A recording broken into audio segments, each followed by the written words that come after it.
Testing the waters, or TTW, is a critical component of the IPO process and applies to all IPOs, not just emerging growth companies. TTW is for companies ready to expand their shareholder base, typically via an initial public offering.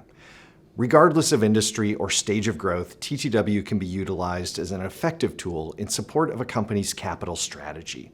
TTW provides essential feedback and creates an opportunity for a company to engage with investors and receive feedback about who your likely investors are and their top issues, questions, and concerns with your value proposition. This is particularly critical in life science IPOs, where your company is pre-revenue and you are navigating the IPO waters via clinical milestones. Ideally, this stage follows a period of cultivation of target investors. It's critical you get detailed and direct feedback when you are testing the waters.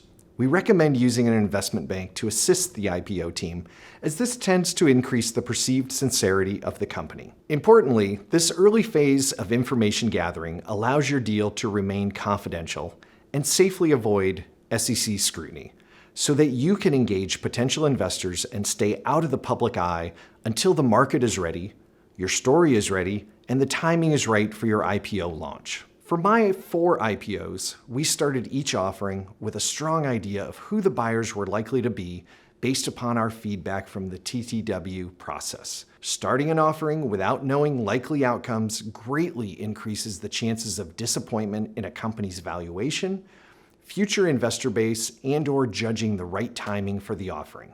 In my experience, there are 3 key areas to the TTW process: awareness, education, and stickiness.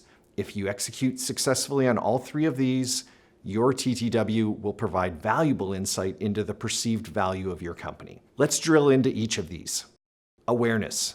Be direct, be factual, and efficient with your target investors. The goal is to engage their interests so that they want to do more work in your space and understand why you are differentiated from other opportunities they may be looking at. Ask about their understanding of the space and surface any strong opinions.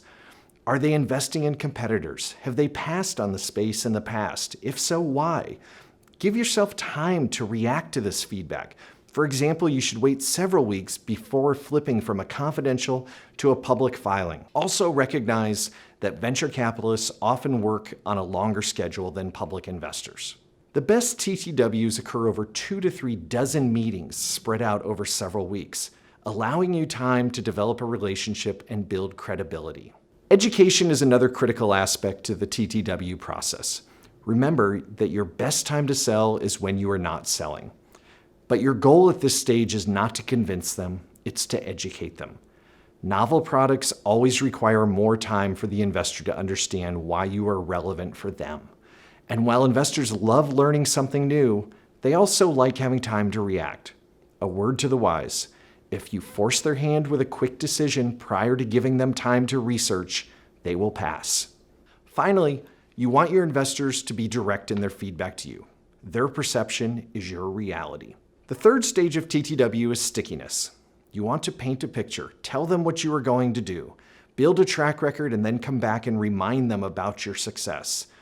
Establish yourself or your team as an expert in the field so they want to speak with you and feel like they always learn from your interaction. Remember that your credibility increases when an investor is learning about a space, not just drinking your Kool-Aid. And make it clear they know why they need to speak with you or meet with you again. For example, company milestones, market information, or any new evidence or relevant information which supports your strategy. It's important that you take the time to build the relationship with investors. Lay breadcrumbs, connect the dots for them, share your rationale for why your company is a good investment for them specifically. This investment in stickiness will really pay off when you come back at the time of the public offering.